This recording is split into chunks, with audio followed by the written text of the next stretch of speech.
Radhe Radhe friends, कैसे हैं आप सभी लोग। आशा करती हूँ कि अच्छे होंगे।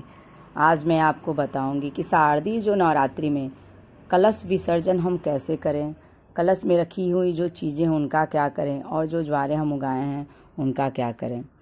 हिंदू धर्म में नवरात्रि का पर्व बहुत ही खास उसका महत्व है।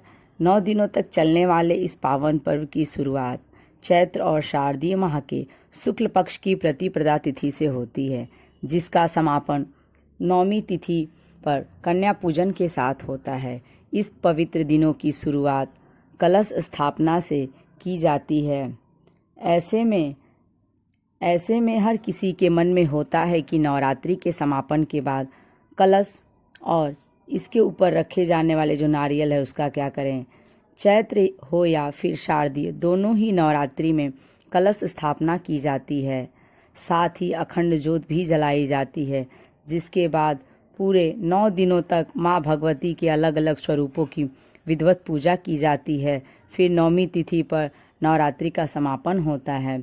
ऐसे में कलश के पानी, नारियल और अखंड ज्योति को लेकर लोगों के मन में कई तरह के सवाल होते हैं कि इनका विसर्जन कैसे किया जाए या इन सभी चीज़ों का क्या करें। आज आपको इन्हीं सवालों के हम जवाब देंगे। 9वीं के बाद हम कलश का क्या करें। 9वीं तिथि पर नवरात्रि के समापन के बाद कलश को पूजा स्थल से हटा देना चाहिए या फिर उसका विसर्जन कर देना चाहिए।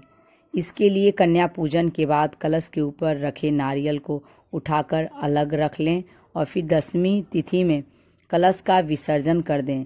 ध्यान रखें कि कलश का विसर्जन हमेशा शुभ मुहूर्त में किया जाता है। कलश पर रखे नारियल का क्या करें। नवरात्रि में रखे जाने वाले कलश के ऊपर नारियल भी रखा जाता है।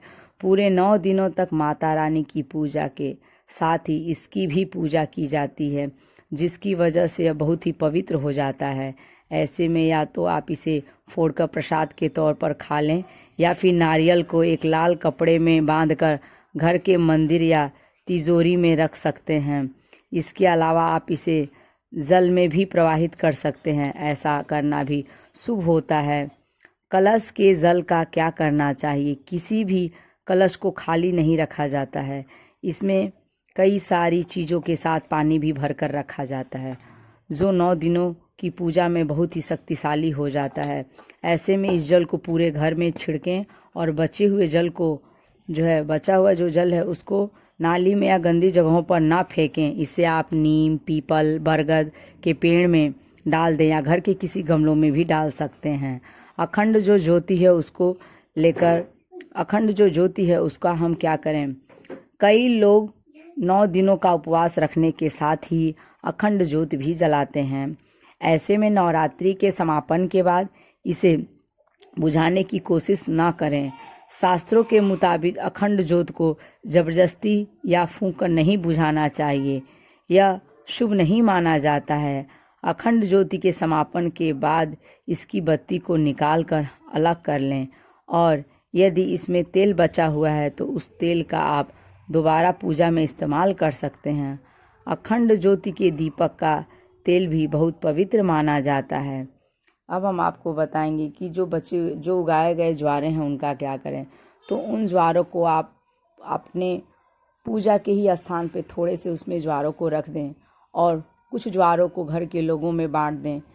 वो अपने पर्स में रख सकते हैं उसे चाहें तो, और कुछ आप उन ज्वारों को तिजोरी में रख सकते हैं जहाँ पर आप अपना पैसा रखते हैं, और जो बचे हुए ज्वारे हैं आप उनको नदी में प्रवाहित कर सकते हैं। ये वीडियो आपको कैसी लगी कमेंट्स करके ज़रूर बताएं।